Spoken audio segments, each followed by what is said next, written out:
Pemirsa, dialog kembali kami lanjutkan. Pak Didi, kita sudah ada di penghujung segmen ini, artinya tapi dari Demokrat sendiri bagaimana menyikapi mengenai pasal penghinaan presiden ini, karena kemudian ini menjadi berkembang pendapat, wah ini ternyata warisan buruk dari pemerintahan sebelumnya nih, seperti itu. Seperti saya katakan di awal, ini orang-orang, ada sebagian orang sekitar Presiden Jokowi ini tidak percaya diri, seperti kebingungan. Ini saja tidak tahan kritik dia, mengajukan sesuatu yang belum tentu buruk ya menurut saya, perlu ada uji publik, uji di DPR, tiba-tiba melempar. Ini jadi kan, justru pemerintahan Presiden Jokowi sendiri yang tidak percaya diri. Sebagian orangnya ya, saya lihat tidak percaya diri dengan kebiasaan menyalahkan masa lalu. Ini kan kurang elok juga. Bukan di masalah ini, ada beberapa masalah lain.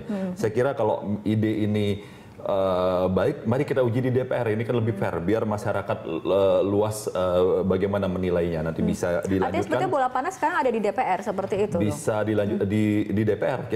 Biar kita uji di DPR, ini kan akan disaksikan oleh publik, akan dilihat kira-kira lebih banyak manfaatnya, pemudaratnya pasal ini. Ini kan lebih fair. Oke. Nah, tapi tadi dikatakan pasal penghinaan presiden ini kan sudah ada dari sekitar 30 tahun yang lalu, sepertinya dari Orde Baru. Tapi ketika ini dihidupkan kembali, apakah kita tidak seolah-olah mundur ke belakang, bukan kemudian maju ke depan seperti itu, Pak? Begini juga, tentunya sebagai kepala negara itu harus tahan terhadap kritik ya. Manakala kritikan sedemikian dahsyat diarahkan kepada kepala negara, tapi kepala negara itu, pemerintahan itu kinerjanya bagus, pro rakyat dan sebagainya, berbagai kritikan setajam apapun pada akhirnya akan terpatahkan oleh kerja yang baik, kinerja yang baik gitu ya.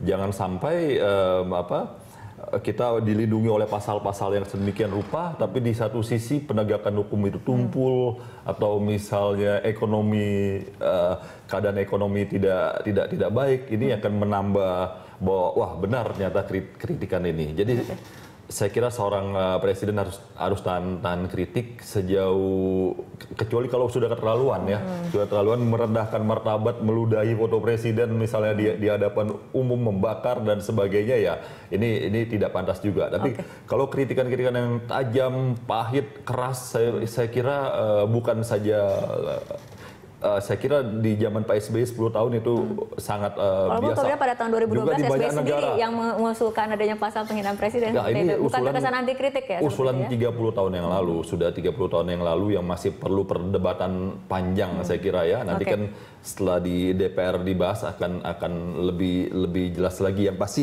orang-orang sekitar Pak Jokowi janganlah tiba-tiba jadi gusar dan kebingungan lalu melempar-lempar, harus pede dong. Kalau ini yakin untuk kebaikan presiden, mari kita uji. Ini yang lebih fair daripada melempar-lempar, itu sangat kurang bertanggung jawab menurut saya. Oke, baik. Pak Fikar, menurut Anda artinya ini merupakan kemajuan ataupun justru kemunduran jika kemudian pasal penghinaan presiden ini dihidupkan kembali?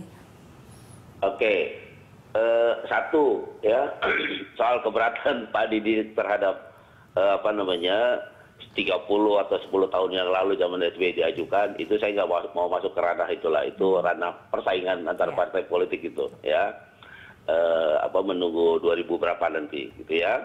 Itu satu. Yang kedua, apapun ya yang dilakukan sekarang, kalau jadi ini pasal dimasukkan, ini sebuah kemunduran gitu.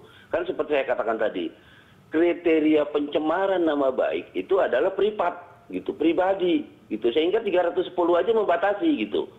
Saya kira udah paling tepat lah ya, kalau presiden mau menggunakan, apalagi ini nanti delik aduan kan, mau menggunakan haknya baik sebagai presiden maupun sebagai warga negara, merasa dicemarkan oleh orang lain atau oleh rakyatnya sendiri, dia bisa menuntut lewat 310 itu. Nah, tapi ketika kritikannya, pencemarannya, bahkan ya penghinaannya bahkan ada dalam ranah atau koridor kepentingan umum, maka itu dengan sendirinya juga hilang gitu. Karena sebenarnya itu adalah kritik, itu adalah sesuatu yang disampaikan dengan cara sedemikian rupa yang tujuannya adalah membangun negara, sebenarnya itu membangun bangsa kita gitu. Nah, oleh karena itu pasal yang khusus mengenai penghinaan kepada presiden, kalau ini terus dijalankan, ini sebuah kemunduran bagi sebuah negara demokrasi. Seperti saya katakan tadi, saya khawatir ini akan menjadi pasal subversif baru. Baik, Pak Didi, ini terakhir closing statement artinya seperti apa? Pak Fikar tadi sudah jelas Saya mengatakan ini kira tidak diperlukan, tidak usah masuk seperti itu ya. situasi sekarang beda dengan dulu ya. Pers mengawasi luar biasa, manakala juga presiden terlalu gampang ketika ada pasal-pasal yang melindungi, lalu terlalu gampang melakukan tindakan represif, ini akan sangat merugikan presiden sendiri, saya kira. Jadi tidak semudah di zaman dulu Orde Baru, ya, Orde Lama, Orde Baru kan negara sangat mengendalikan, sehingga pers pun bisa dibungkam. Tapi saat ini, artinya nanti ya, di DPR pada saat biar ini diuji kemudian dulu. sedang digodok, Ya. dari sikap Demokrat sendiri nanti akan seperti apa? Cenderung kemudian merasa ini perlu untuk Yang pasti dimasukkan? pasal ini tidak boleh membungkam demokrasi, mematikan demokrasi tidak boleh. Tapi manakala tuduhan-tuduhan masyarakat, bukan kritikan lagi ya, sudah mengarah fitnah, penghinaan yang berlebihan. Bagaimana juga presiden ini kan menurut hemat saya suatu simbol negara yang harus dihormati ya. Tadi kalau lambang negara dengan simbol negara beda, tapi presiden adalah warga negara yang memang perlu mendapatkan perlakuan yang sepatutnya. Kalau kepala negara asing saja tidak diapa-apakan, masa kita tidak boleh menghormati kepala negara kita sendiri. Tapi sekali lagi kriterianya tidak boleh pasal itu membungkam dan membunuh demokrasi. Oleh karenanya ada ide mengenai delik aduan ini menarik, saya kira. Ya, kita lihat bagaimana kajian mendalam mengenai pasal ini. Kita harapkan ini tidak menjadi pasal yang tadi dikatakan supersel ataupun membungkam kebebasan berpendapat ataupun demokrasi di Indonesia ya, seperti itu. Kita lihat mana baik dan coba kemudian buruknya dari pasal ini. Baik, terima kasih Pak Fikar dan juga Pak Didi telah bergabung sama kami dalam Dialog Pagi. Selamat pagi. Selamat pagi. Terima kasih.